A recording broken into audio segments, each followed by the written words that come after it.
Okay. Assalamu alaikum and good morning, everyone. Hope I'm audible. Hope, please let me know so that we can start.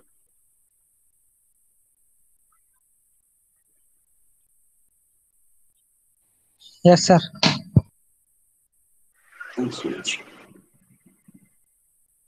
Okay, so let us start the session. First of all, we will be seeing that what we have done in the last session. In the last session, I think we started with the memory allocation scheme. In memory allocation scheme, we have categorized the memory management techniques, as you can see. Memory management techniques, where it is. So memory management techniques, and we came to know that we can have memory management technique for two domains. One was for uniprogramming environment, second was for multi-programming environment. So we have considered for multi-programming because uniprogramming is not our concern. Okay, is not a concern of worry. So we considered the multi-programming environment, and then we came to know that we can have the allocation in the contiguous manner, or we can say contiguous allocation scheme, or and the second one is non-contiguous allocation scheme. Okay, and it was also clear that in the contiguous allocation scheme, sorry, I'm very sorry. So in the contiguous allocation scheme, the memory will be allocated one after another. That's when short, simple, and straight. In non-contiguous manner, in non-contiguous manner, the things will be the memory will be allocated, anywhere in the memory space. Okay, so user space में कहीं पर भी memory allocate हो सकती है. Okay, and it was also clear that in our main memory that we have already seen, in the main memory, some part is reserved for the operating system and the remaining one is for the user space. So they are basically categorized in the kernel space and the user space, simply called as the operating system space and the user space. Okay, in user space, all the application, all the processes. Okay, because your application is going to become your application is going to become the process. Okay, later on. So these processes will come and execute at the user space. So it was clear. After that, contiguous allocation, we have again two categories. In contiguous allocation, when we are going to allocate the memory one after another, then we are having multi-programming with fixed number of tasks. We call it as MFT, and multi-programming with variable number of tasks. Okay, it means that we also call it as a variable partitioning. Okay, पहले एक बार advise कर लेते हैं. In the multi-programming with the fixed number of tasks, it also called as fixed partitioning scheme. In this, we have equal size and unequal size partitioning scheme. We have equal size and unequal size partitioning scheme. In equal size partitioning scheme, we are having partition in the memory space. You can see over here. So the memory space, the usual space has been divided into equal number of partitions. Okay, so all the partitions are having equal space, equal amount of partition, where the size है वो same रहेगी. You can see 8 KB, 8 KB, 8 KB, and 8 KB. So all the partitions are equal. So if you are having any incoming process having 2 KB of memory, then the remaining space will be uh, you know uh, will be lost. Okay, so we have seen this thing in the equal size partitioning, and उसको फिर थोड़ा सा हम लोग ने very करके देखा. ठीक है, थोड़ा वेरी कैसे किया, चलो भाई थोड़ा सा अलग अलग टाइप के बनाते हैं, because the process we will come for execution are not of all the are not of equal size. Okay, the process may come of different sizes. Okay, so let us create the partition of different sizes. Okay, so if we will create the partition of different sizes, then it is also a good idea. It comes under the unequal size partitioning scheme. Both these partitioning schemes comes under the fixed partitioning scheme. Fix partitioning scheme में क्या हो रहा है, fix partitioning scheme में क्या हो रहा है कि हमारे जो पार्टीशन है वो स्टार्टिंग में हम लोग बना रहे हैं, divide memory into fix partition. Okay, हम लोग प्रोसेस का वेट नहीं कर रहे हैं. We are not waiting for the processes. The process will come, they will come with their requirements, and according to their requirements, we will allocate the memory. This is not the situation in the fixed partitioning scheme. But this is the situation in the variable partitioning scheme that we are going to learn today. Okay. So remember, मैं इतना सब आपको पूरा revise इसके लिए करवाया हूँ कि because we have to move to the variable partitioning scheme. Okay. The partitions are of the different sizes, equal अगर equal है, equal size partitioning scheme है, so in that the partition will be of the different sizes. Okay, sorry, equal sizes, same sizes. And if it is a unequal size partitioning, जो आप लोग यहाँ पर देख रहे हैं, तो अगर इक्वल साइज है तो इसके अंदर क्या होगा, आपके सेम साइजेस के. ओके, अगर अनइक्वल साइज है तो यहाँ पर क्या हो जाएगा, डिफरेंट साइज के पार्टीशन. ठीक है, लेकिन बनेंगे स्टार्टिंग में, चाहे इक्वल साइज हो चाहे अनइक्वल साइज हो. ओके, लेकिन बनेंगे पार्टीशन स्टार्टिंग में. Once created, this point is very very very important. Okay, once created we can't change the partition. Okay, once the partition has been created we cannot change the partition. ठीक है, but ये काम आपका आगे चल के हम लोग अगर देखेंगे तो वेरिएबल में इसको थोड़ा सा और अच्छा, इसके अंदर काफी ड्रॉबैक्स मिलेंगे इनमें से. एक बार देखो यहाँ पर आपका पार्टीशन P1 आ गया, the remaining 6 KB is wasted. क्या करें, कुछ नहीं हो सकता. इक्वल साइज पार्टीशनिंग में इतना बड़ा बड़ा हम लोग का लॉस हुआ. ठीक है, तो फिर उस लॉस को रिमूव करने के लिए हम लोग ने we came at the unequal size partitioning. Unequal में हम लोगों ने हर एक partition 1 2 3 4 as you can see, तो एक बनाए 2 KB का, 4 KB का, 6 KB का एंड 8 KB का. All the partitions are created of the different sizes. चलो भाई, जो रिक्वायरमेंट, थोड़ा छोटा आया तो छोटे में एडजस्ट करेंगे, बड़ा बना है तो बड़े में एडजस्ट करेंगे and so on. Okay, so we decided accordingly. But what happens, लेकिन उसके अंदर भी प्रॉब्लम हुआ हम लोग. See for example P1 came with 2 KB, so 2 KB तो एडजस्ट हो गया. Then P2 comes with the 3 KB, so हमारे पास में 3 KB का कोई नहीं. ठीक है, अगर फिर ऐसा है तो फिर हर एक के लिए अलग अलग अब बनाते बैठो स्टार्टिंग में, because you don't know the requirements of the process are coming for execution. ठीक है, आपको रिक्वायरमेंट पहले से पता है, नहीं पता है, तो आप तो अंधाधुंध बनाने वाले हो ना. जैसे आपने भी बनाया 2 KB बना लिया, आपको नहीं पता कि 2 KB का आने वाला है या नहीं. You have created 4 KB, 6 KB and 8 KB. तो ये आपने अपने दिमाग से सोचा है कि दिस पार्टीशन के साइजेस के हो सकता आ सकते, आसपास के आ सकते. सो ये आपने गेस किया. ओके, सो ये गेस करने के बाद में आपके जब प्रोसेस आए तो उसके अंदर आपने फिर एडजस्ट करना. लेकिन उसमें भी हम लोग को थोड़ा बहुत लॉस हुआ. चलो लॉस कम तो हुआ, वहां पर आपका 6 KB लॉस हुआ था, लेकिन यहाँ पर आपका कम लॉस हुआ. For example second process comes with the 3 KB and we are not having exactly same size partition.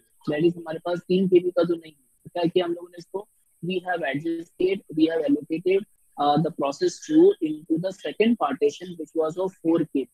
फिर हमारा 1 KB लॉस हुआ. ठीक है, यहाँ पर हमारा 1 KB फिर भी गया. ठीक है, इसको हम लोग क्या बोलते हैं, internal fragmentation.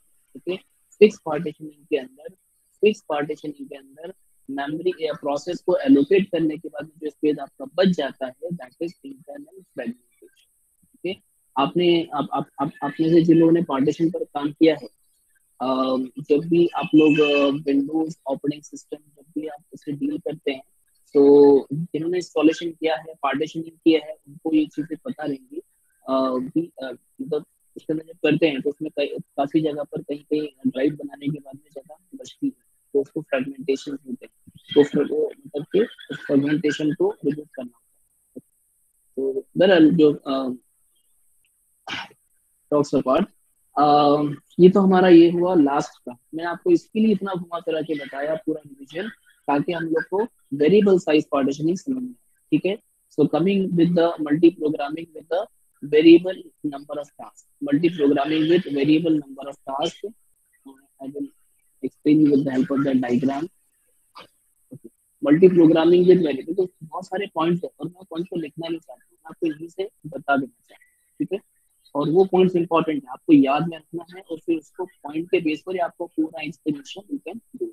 Okay, Now start multi-programming with variable number of tasks, or we also call it as a dynamic partitioning. वहां पर क्या बोले थे, स्टैटिक पार्टीशनिंग. यहाँ पर क्या बोलेंगे, वहां पर फिक्स साइज, आपको अपना अपने क्या बोला था वहां पर, फिक्स पार्टीशनिंग स्कीम. यहाँ पर क्या है, वेरिएबल पार्टीशनिंग स्कीम. उसको हम लोग also, it is also called, it was also called as static partitioning scheme. It is also called as static partitioning scheme and is also called as dynamic partitioning. तो दो तीन नाम इसका आप पकड़ के चलो, ठीक है. So let me write down the name of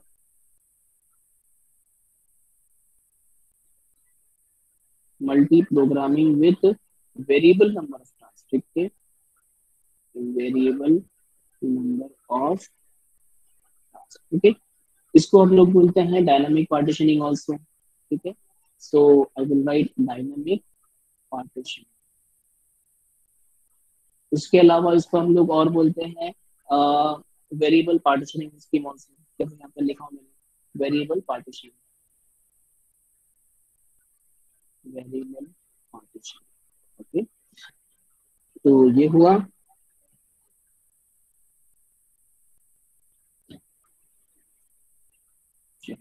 अभी अभी अभी हम लोग आते हैं हमारे पे.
एक second.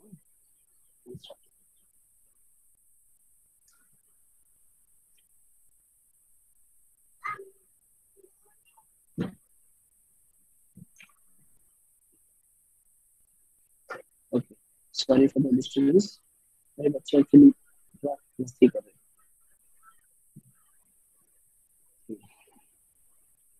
Okay, so let us start with the new topic, that is multi-programming with variable partitioning scheme. या सबसे पहले उसका नाम बोलेंगे हम लोग programming with variable number of task. जैसे हम लोगों ने इसका नाम दिए थे multi programming with fix number of task, multi programming with variable number of task. ठीक है, मतलब जो टास्क है आपकी वेरिएबल.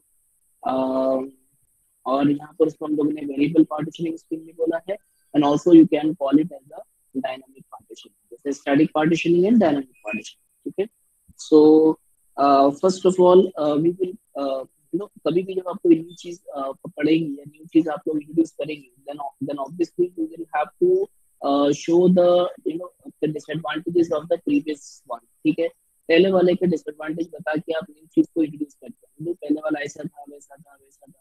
नाउ ये प्रोडक्ट आपका ऐसा. ठीक है, सो हमारे जो मेन प्रॉब्लम था, मेन प्रॉब्लम जैसे एक प्रॉब्लम था हमारे स्टैटिक पार्टीशनिंग के अंदर, और जिसको हम लोग बोलते हैं फिक्स द पार्टीशनिंग स्कीम के अंदर, that you have already seen, that is the internal fragmentation. The main problem was wastage of memory. Okay, so मैं आपकी जो मेमोरी है यहाँ पर वेस्ट हो रही है. Okay, we have seen even that of 1 KB waste हुई, लेकिन वेस्ट हुई. Okay, that we have already seen. Okay, आपने यहाँ पर देखा हम लोगों ने अनइक्वल साइज पार्टीशनिंग स्कीम के अंदर भी हमारा वेस्टेज हो रहा था. यहाँ पर 1 KB वेस्ट हुई, यहाँ पर 1 KB हो सकता है, ज्यादा भी हो सकता है, कम भी हो सकता है, बट वेस्ट हो रही है. ओके, और जो इक्वल साइज पार्टीशनिंग में तो बहुत भर भर के हो रही है.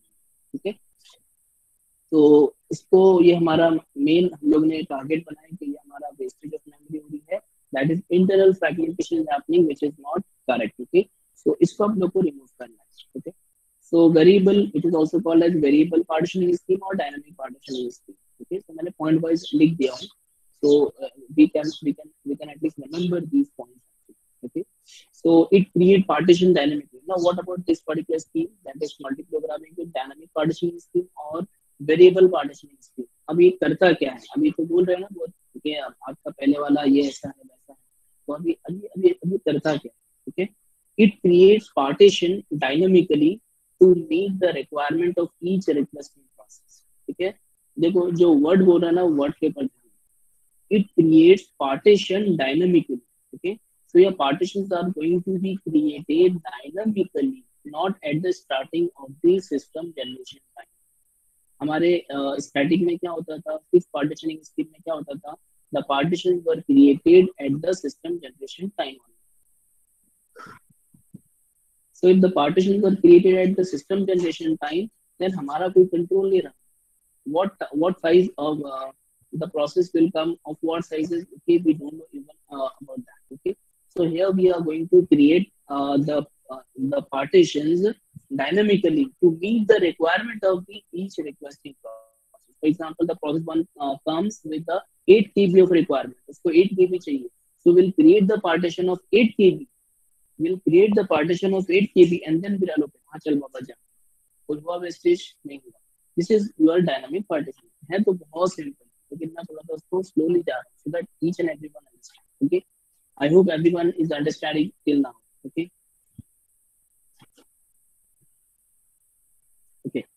So second point है, fourth point है, when memory becomes free, it is added to the pool. Okay, अब जाहिर बात है, the process when the process has been allocated the memory, we have allocated the memory to the processes, so it is not going to stay for long. Okay, when it completes its execution, it will release the memory and it will execute, it will take exit. Okay, तो ये for sure तो होने वाला है. तो when memory becomes free, it is added to the pool. Okay, अगर साथ में है, पार्टीशन साथ में है, तो वो आपका पूल में ऐड हो जाएगा, मतलब दोनों ऐड हो जाएंगे. लेकिन अगर ऊपर नीचे, मैं आपको बताऊँ सिचुएशन, तो that situation is very simple. आप एक बार खाली देखेंगे तो आप समझ जाएंगे. ठीक है, so when the memory becomes free, so it is added to the pool basically. जहाँ मेमोरी फ्री होती है तो आपके पूल में ऐड हो जाएगी. जैसे फॉर एग्जांपल आपके पास टोटल मेमोरी थी फॉर एग्जांपल 40 KB. ठीक है, यूजर स्पेस के अंदर 40 KB मेमोरी थी. So out of that 40 KB आपने 10 KB 10 KB 10 KB 5 KB आपने दे दिया. बोलो कितना हुआ? 35 KB हुआ. अब बचा कितना? 5 KB है. ये समझो आपका पूल. ओके, अभी ये पूल के अंदर फॉर एग्जांपल 5 KB वाला जो प्रोसेस एग्जीक्यूट हो रहा था, उसका हो गया कंप्लीट, एग्जीक्यूट कंप्लीट हो गया. उसने 5 KB फ्री करके चला गया, वो करके कंप्लीट करके चला गया. That 5 KB will be added to the remaining empty 5 KB and it becomes the 10 KB. तो ये हो गया आपका पूल मेमोरी. ओके, अरे समझ रहा है? एक बार जरा मुझे रिस्पॉन्ड करो whether you guys are getting or not. समझ में आ रहा है कि नहीं? अब तक हम लोगों ने नक्शे निकालना शुरू नहीं किए, नए डायग्राम बनाने शुरू. When I will draw the diagram, then for sure you will understand the concept. बहुत सिंपल कॉन्सेप्ट है, कुछ ज्यादा नहीं इसके. And from tomorrow we are going to start with the memory strategies. Okay, allocation strategies हम लोग start करेंगे.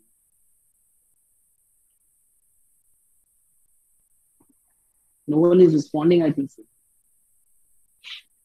या तो आवाज नहीं आ रही है आप लोग को, या तो समझ में नहीं आ रहा है. What is the reason? What is exact reason? मुझे बताओ. जिक्रा, फरहान, अनस, दानियाल, कौन है यहाँ पर अभी? बताओ मुझे.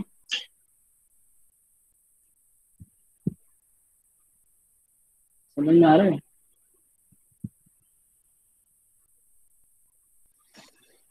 ठीक है. ओके, सो ये हो गया पॉइंट. द लास्ट पॉइंट, एक बार जो भी थ्योरी पार्ट है, थ्योरी पार्ट को मैंने एकदम कंसाइज करके लिया. इतने सारे पॉइंट्स में से मैंने खाली ये पॉइंट निकाल के मेरे वीडियो में डाला. ठीक है, तो आप वीडियो गो थ्रू करेंगे तो आपको ये चीजें मिलेगी. So memory manager continues creating and allocating the partitions to the requesting process until all physical memory is exhausted. तो चलो अब तो एग्जांपल लेना बनता है. ठीक है, सो ये रही हमारी मेमोरी. ठीक है, इस मेमोरी ये डायग्राम में ड्रॉ कर दूंगा बिकॉज़ हमें तो बाद में भी काम है. ठीक है, so this is my user, my operating system. मुझे हर जगह ड्रॉ करना पड़ता है. ठीक है, so now this is operating system and this is the user space. मैं बार बार नहीं लिखूंगा because we all are aware of that. Okay, this is the user space and this is the kernel space. Okay, and kernel space where the operating system resides. Okay, so this is the user space. In user space, for example, when process one comes, देखो अब यहाँ पर हम लोग we are not creating the partition at the system generation time. We are going to create the partition dynamically for the upcoming requesting process. Okay, for example, process one comes with the request of maybe 8 KB. Okay, अच्छा ये जो space है ये भी space आपका fix है, ठीक है, ये स्पेस कुछ ना कुछ तो रहेगा ना, क्या अनलिमिटेड है, अनलिमिटेड कॉलिंग तो होगा नहीं यहाँ पर, ये आपका जाहिर बात है कुछ ना कुछ रहेगा। फॉर एग्जांपल ये हो गया आपका 40 KB, ठीक है, एग्जांपल ले रहा है just to understand, okay, not a big deal. So this is of आपका user space is of 40 KB and process one comes with a requirement of 8 KB, okay, so we have allocated only 8 space, 8 KB, तो चलो आपने यहाँ पर उसको 8 KB दे दी, ठीक है, तो ये हो गया आपका प्रोसेस वन विद 8 KB, ध्यान रहे, ठीक है। प्रोसेस टू आते हैं, मैं यहाँ पर लिखता हूँ, यहाँ पर जगह नहीं है, तो प्रोसेस टू भाई साहब आते हैं, इनको चाहिए 15 KB। देखो अब कितना वेरिएबल रिक्वेस्टिंग है इनका कितना वेरिएशन है रिक्वेस्टिंग है। Process one comes with the 8 KB and process 2 comes with the almost double, that is 15 KB, almost double I'm saying, okay, so we have allocated P2, हम लोगों ने P2 हम लोग ने प्रोसेस 2 को एक सेकंड पार्टीशन क्रिएट किए और 15 KB, तो 15 KB का बना दिया, ओके। अब प्रोसेस 3 आता है, चलो फटाफट करते हैं इसको, ये 20 KB का आता है, तो मुझे यहाँ से काउंट करके बताना कहाँ पर आपकी मेमोरी एग्जॉस्ट तो नहीं हो रही है, because I want to concentrate on this particular one. Memory manager continues creating and allocating the partition to the requesting process. P1 आया दिया, P2 आया दिया, P3 आया दिया, processes until all physical memory is exhausted. जब तक के पूरी मेमोरी आपकी एग्जॉस्ट होनी चाहिए। सो P2 दे दिए हम लोगों ने 20, ठीक है, सॉरी P3 को दे दिए 20 KB, बोलो कितना हुआ 20, 30, 30, 35, 35 और 8 कितना होता है बोलो जल्दी, 35 और 8 40, ऊपर ऊपर गया कि नहीं ऊपर, ऑब्वियसली ऊपर हम लोग ने ध्यान नहीं दिया, ठीक है। एक काम कर ले तो इसको 45 KB कर लेते, ठीक है, तो इसको हम लोग 40, ठीक है। अब समझना है तो भाई थोड़ा सा आगे पीछे कर सकते हैं, चीटिंग नहीं है। तो ये हमारा 45 KB का फॉर एग्जाम्पल, ठीक है, तो 20 हो गया, 20 30 हो गया, 30 35 35 40 40 43 हो गया। अब कितनी KB बचा है यहाँ पर, only 2 KB is remaining right now, ठीक है, so 2 KB is the empty space, I call it as the empty space, ठीक है। अब बराबर है ना, तो एक बार देख लो, काउंट कर लो, चेक कर लो, ठीक है। सो P1 आपने एलोकेट किया, P2 एलोकेट किया, P3 एलोकेट किया, और यहाँ पर कोई पार्टीशन नहीं था, आपने allocate. So what you have done, your memory manager will continue, your memory manager continues creating and allocating. Partition create किया और एलोकेट किया P1 को, पार्टीशन क्रिएट किया एलोकेट किया P2 को, पार्टीशन क्रिएट किया and allocated to P3, okay. Continues creating and allocating partitions to the requesting process. The requesting processes are P1, P2 and P3, okay, until all physical memory is exhausted. तो आपके पास में only 2 KB बचा, आपके पास में process number 4 है, it requires 10 KB।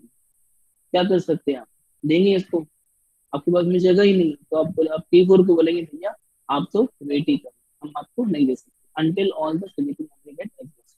आगे आगे बढ़ते हैं। तो यहाँ पर वही मैंने एग्जांपल लिया, हर डायग्राम को मैंने अलग अलग यहाँ पर ड्रॉ किया हूँ, ठीक है, हम लोग भी वैसे ही करते हैं। तो यहाँ पर मैंने पूरा डायग्राम एक ही में ड्रॉ कर दिया, लेकिन हमको आगे चलकर उसका काम, ठीक है। तो मैं आपको डायरेक्टली यहीं से समझा देता हूँ, ठीक है। स्टूडेंट को यहाँ पर तो मैंने ड्रॉ कर ही दिया, ठीक है, यहाँ पर, ठीक है। सो in the diagram A you can see we have a user space which is about 896 K, okay। तो एग्जांपल है, तो कुछ भी मैंने एक मेमोरी ले लिया, तो we have around 896 K and I think 128 K is given for the operating system, ठीक है। So out of this 896 K, for example process 1 comes and it requires, process 1 comes and it has a request, it is requesting for 320 K memory, process 1 comes with the request of 320 K memory, ठीक है। तो भाई साहब हम लोग हमारे पास जगह थी, हम लोग ने एलोकेट कर दी, ठीक है।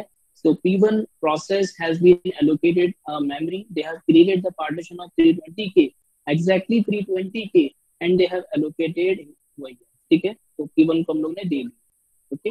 अब P1 को देने के बाद ना आपके पास जगह, यहाँ पे मैं इसलिए दे रहा हूँ बिकॉज एवरीथिंग इज कैलकुलेटेड हो गई, वहां पर फिर कैलकुलेट करो यार, ले भी सकते लेकिन हमारा टाइम वेस्ट होगा, इसके लिए हम लोग इसी में ले, ठीक है।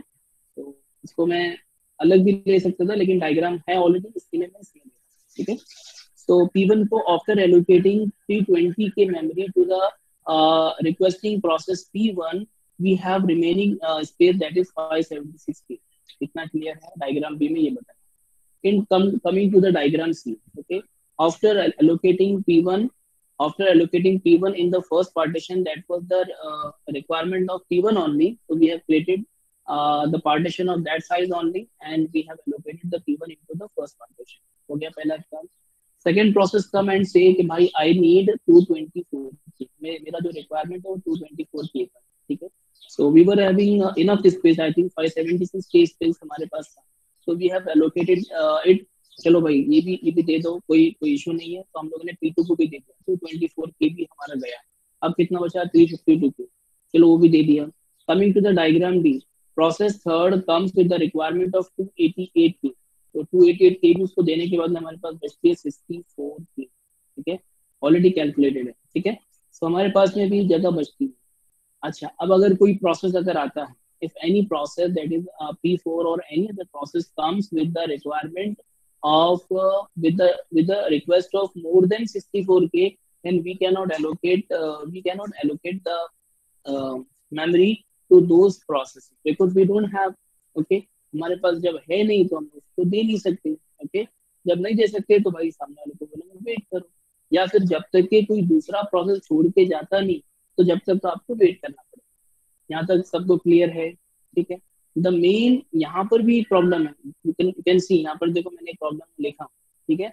सो यहाँ पर भी हमारे पास प्रॉब्लम है। वो प्रॉब्लम क्या देखते सबसे पहले, सो OS keeps a table of free and occupied memory, ठीक है। सो दिस इज, मैंने एकदम शॉर्ट में लिखा, so you can write down this particular statement in a very simple, ठीक है। उसको पूरा एक्सप्लेन करके ऊपर से हेडर फूटर टेलर सब कुछ लगा के आप इसको राइट कर सकते हो। So your operating system is going to maintain a table or going to create a table in which all the entries of freed and occupied memory at the time of instance, how much memory is been allocated and how much memory is free right now, ठीक है। तो कितनी free है, कितनी empty है, कितनी occupied है, वो सारा इंफॉर्मेशन एक टेबल में ऑपरेटिंग सिस्टम मेंटेन करता है। एक पॉइंट, ठीक है। Allocating partitions of the right size, okay। So here in the variable partitioning scheme we are creating the partition of exactly the right size, okay। तो exactly equal size का हम लोग partition बना रहे हैं, ठीक है। अब भले ही आगे चल के वो इशू बनेगा, वो इशू मैं आपको बताऊंगा कैसे, ठीक है। So internal fragmentation is eliminated। internal fragmentation क्या था हमारा, अगर आपको याद रहेगा तो see in this diagram, see this internal fragmentation, ठीक है। P1 को एलोकेट करने के बाद में 6KB हमारा नॉट यूज, तो ये मेरा इंटरनल फ्रेगमेंटेशन हो गया, ठीक है। तो इस इंटरनल फ्रेगमेंटेशन को बचाने के लिए, क्योंकि आपने पार्टीशन फिक्स पार्टीशन बना दिया था, ठीक है, तो आप कुछ नहीं कर सकते थे, तो उसके लिए हम लोगों ने वेरिएबल पार्टीशनिंग स्कीम लाई थी, ठीक है।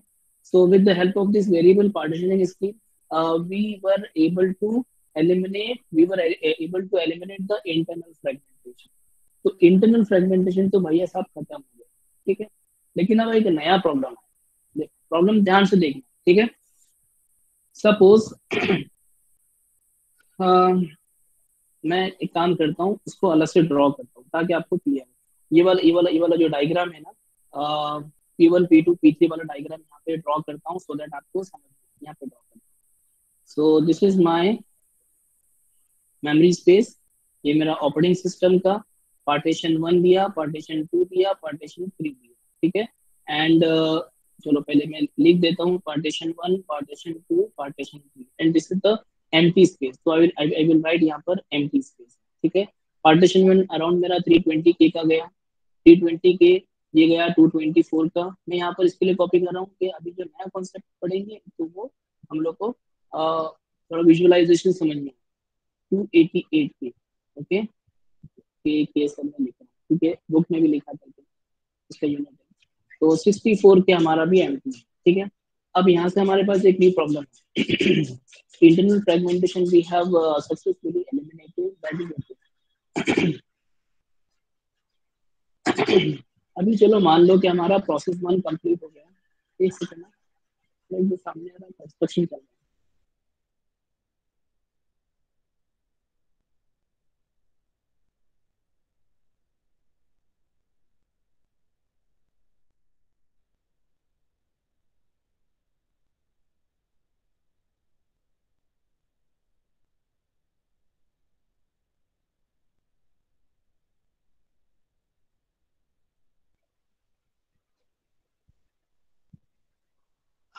Okay, so we have successfully eliminated the internal fragmentation problem, but we have a problem, that is the problem of holes. Okay, so suppose process one and process third has completed its execution. मैंने आपको बताया they are not going to stay for long. Okay, so when they will complete their execution, they will leave and they will free the memory. That's a very simple one.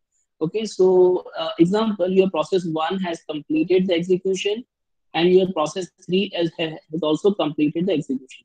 तो इनका भाई execution हो गया complete, execution completed.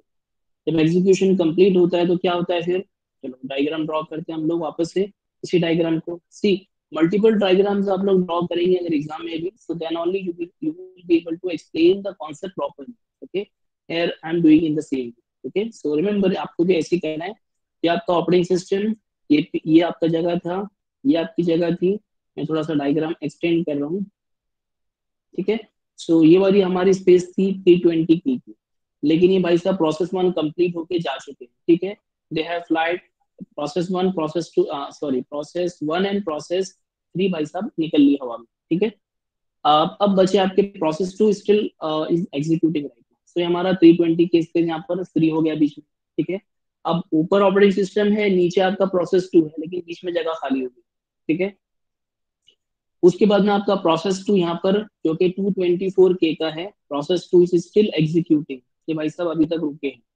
Process third जो कि जा चुका है, प्रोसेस थर्ड जो कि it has already completed its execution and we have 288K of space remaining right now. Okay,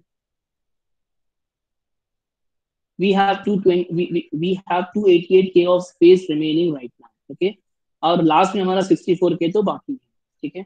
अब this is the situation. Okay, मैंने आपको बताया we have got a new problem and the new problems are this, ठीक है। अब अगर हमारे पास में अगर कोई ऐसा प्रोसेस आता है which is having the requirement of 340 KB, अगर कोई process there is any process whose requirement is 380 or 340 KB, then what you will do? आपके पास में 320, 288 एंड 64, आपके पास में बहुत ज्यादा स्पेस है। अगर आप कैलकुलेट करने जाएंगे ना, तो 320 प्लस 288 प्लस 64, बट कहाँ कहाँ पर है, अलग अलग जगह पर। अलग अलग जगह पर क्यों है, बिकॉज आपने भाई डायनामिक पार्टीशनिंग किया था, ठीक है। सो ये जो प्रॉब्लम्स हमारा आएगा, ये जो प्रॉब्लम्स हमारा आएगा, इन प्रॉब्लम्स को हम लोग बोलते हैं होल्स। वाइवा क्वेश्चन है, what are the holes in variable partitioning scheme. Okay, holes क्या है, तो बेसिकली हमारे ये होल्स है। और आगे चलते हैं, इतना पहले समझा सबको, होल्स किसको बोलते हैं हम लोग। Everyone please let me know, एकदम गुम नहीं मत मत बैठो, एटलीस्ट रिस्पॉन्ड करो, क्या समझा नहीं समझा।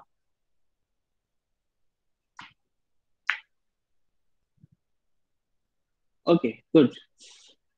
So we have these two space, that is 320 KB, 288 KB। अच्छा देखो, ये 28 KB, 288 KB। अच्छा, मैंने आपको जो एग्जांपल दिया यहाँ पर आपका फुलफिल हो सकता है, लेकिन मैंने आपको बताया दी। सो फॉर एग्जांपल 288 KB और 64 KB, ये आपने पार्टीशन बनाया था पहले, ठीक है, पार्टीशन बनाया था, और फ्री होने के बाद में आपका 64 का जो पूल मेमोरी थी, तो पूल मेमोरी में आपका ऐड हो गया, तो आपके पास में स्पेस है, यानी आप उसका रिक्वायरमेंट कंप्लीट कर सकते थे। 340 शायद हो भी सकता है, मैंने कैलकुलेट किया, ठीक है। सो चलो वापस वापस देखते हैं। अभी हमारे पास में अगर कोई अपकमिंग प्रोसेस है, for example we have process number 4, okay. अभी हमारे प्रोसेस नंबर 1, 2 और 3 नंबर हो चुके हैं, ठीक है। So we have fourth number of process, that is process 4 comes with the requirement of 280 KB। So we have got the another scene, we have got another scenario, P4 comes with the 280K of requirement, 280K of requirement, ठीक है। अब इसको आप लोग कैसा fulfil करेंगे, चलो भाई साहब आ जाओ मैदान में। तो ये रहा आपका, वापस से मैं डायग्राम ड्रॉ कर रहा हूँ, ये रहा ऑपरेटिंग सिस्टम, ये था आपका स्पेस जो कि 320 वाला स्पेस था। मैं लिखता हूँ बिकॉज ये पार्टीशन क्रिएट हुआ है, आपका पार्टीशन क्रिएट हुआ है, और ऊपर नीचे दोनों जगह पार्टीशन होने की वजह से, and cause of the partition from on the above also, that is we have operating system partition, and in the downside also we are having P2 का partition where P2 is executing. So आपका जो P1 है वो move नहीं हो सकता, ना ऊपर जा सकता नीचे जा सकता, ठीक है। So we have got some restriction. तो ये आपका जो 320 है वो एज इट इज पार्टीशन बना रहेगा, ठीक है। Then we have 224। ध्यान से देखना, वापस से मैं एक और एक दो होल्स और क्लियर करके बताता हूँ आपको। उसके बाद में हमारा ये वाला है 288 के और ये 64 के, ठीक है। सो P4 comes with the requirement of 280 के, P4 comes with the requirement of 280 के। so what we thought कि भाई ये तो जगह आप कहीं और यूज कर सकते हैं, ठीक है। यहाँ भी है जगह आपका। ये P2 भाई साहब का अभी तक हुआ नहीं, P2 भाई साहब अभी तक चल रहे हैं, ओके। तो P4 comes with the requirement of 280 kb, so what we have done, आपने 280 kb मतलब 320 में से 280 के आपने ले लिया, ठीक है। अगेन आपने यहाँ पर एलोकेट कर दिए, ये किसको एलोकेट किया आपने, मुझे इसको नहीं बताना था। हाँ चलो। सो ये भाई साहब आपने दे दिए P4 को, क्योंकि मुझे लिखना था। P4 को आपने दे दिया 280 kb। अब बोलो 320 में से 280 गया, कितना बचा, 40 केबी बच गया आपका, राइट। तो अगर आपका 40 केबी बचता है, तो this is the 40 KB space remaining right now. Again this can be called as a, this can be termed as the hole, इसको हम लोग होल बोल सकते हैं, ठीक है। आफ्टर एलोकेटिंग, आपका जो भी था एलोकेट करने के बाद में डायनेमिकली आपने एलोकेट किया, based on the requirement of the process आपने एलोकेट किया, फिर उसके बाद में फिर आपका क्या बच रहा है, यहाँ पर होल्स बच रहे हैं। तो ये होल्स आगे आगे जाके वापस से प्रॉब्लम क्रिएट कर, ठीक है। तो ये भी आपके होल्स है। अगर चलो आपका एक और मैंने यहाँ पर और एग्जाम्पल लिया हूँ आपका, for example P5 comes with the requirement, P5 comes with the requirement of around something कुछ कितना कितना रिक्वायरमेंट जो भी मतलब था उसका रिक्वायरमेंट। तो यहाँ पर अगर हम लोग ने इसको दे दिया फॉर एग्जाम्पल, तो P5 को हम लोग ने दे दिया, P5 comes with the requirement of around 200 केबी से, देखो क्योंकि 88 के इसके अंदर बच रहा है। So P5 comes with the requirement of 200 K, okay. तो if it has the requirement of 200 K, then we will allocate over here, और कहीं तो हम लोग दे नहीं सकते, 40 केबी में दे नहीं सकते, 64 में दे नहीं सकते। अब ये एक बचा आपका 288 जो आपने पहले बनाया था। So we will allocate the P5 into this partition, that is 288 के। अब यहाँ पर आपका जो बच रहा है that is 88 के बच रहा है, ठीक है। I will mark this particular location as a line, ठीक है। ये आपका क्या है अभी बेसिकली यहाँ पर होल्स। तो ध्यान में एक चीज क्लियर रखना है आपको कि फिक्स पार्टीशनिंग स्कीम में we have internal fragmentation problem, and in variable partitioning scheme we have problems of holes, okay. In fixed partitioning scheme, we allocate the partition, sorry, we create the partition at the system generation time only. But in variable partitioning scheme, we create the partition according to the requesting process dynamically. Dynamically is very important, okay। मतलब जब आते हैं तभी बनाएंगे, ठीक है। तो पहले से बना के नहीं रखिए। सो ये था आपका वेरिएबल पार्टीशनिंग स्कीम, ओके। सो और कुछ बच रहा है यहाँ पर, नहीं बच रहा। सो ठीक है। सो यहाँ तक आपका ये जो होल्स है, ये holes are the problems in your, these are the problems in variable partitioning scheme, also called as dynamic partitioning scheme, okay.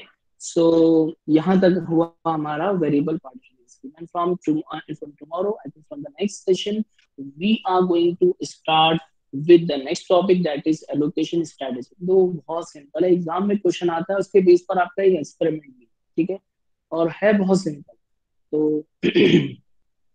यहाँ तक किसी को डाउट, यहाँ तक किसी को कुछ पूछना है, हम लोग ने आज खाली इतना किए हैं। variable number of partitioning, sorry, variable number of tasks, also called as dynamic partitioning, also called as variable partitioning, ठीक है। इन द वेरिएबल पार्टीशनिंग हम लोग ने, मैंने पूरा एक्सप्लेन आपको ये डायग्राम के थ्रू, यहाँ के स्टेटमेंट के थ्रू एक्सप्लेन किया। स्लाइड में ज्यादा नहीं लिखा, but all comes in the recording only, so you can refer the recording which will be uploaded on my YouTube channel, then you can go through, और उसमें से आप लोग एक बार go through कर सकते हो, ठीक है. Always remember when you at the time of preparation for the examination, whether it is online offline जो भी, because this exam will be maybe of your online plus जो भी होता है आपका, जैसे लास्ट टाइम हुआ online plus offline. तो इसके अंदर बेसिकली आपको जब रियल टाइम जब आप लोग लेक्चर सुनेंगे, तो तभी जाकर आपको जो चीजें कॉन्सेप्ट है वो चीज आपको, हो सकता है अभी आपका दिमाग कहीं और हो, कहीं आप कुछ और सोच रहे हैं, so at this moment of time हो सकता है कि आपने वो चीज पिक पिक नहीं की हो, but when you see the lecture again, थोड़ा सा आप फास्ट फॉरवर्ड करके देखेंगे, तो you will be knowing and you will come to know about few concept more. Okay, बाद में चल के कुछ कुछ कॉन्सेप्ट और क्लियर भी होते हैं, जैसे आप लोग एक बार गो थ्रू करते हैं. So I hope everyone has understood the concept of dynamic partitioning. Everyone, please respond whether you people have understood this topic or not.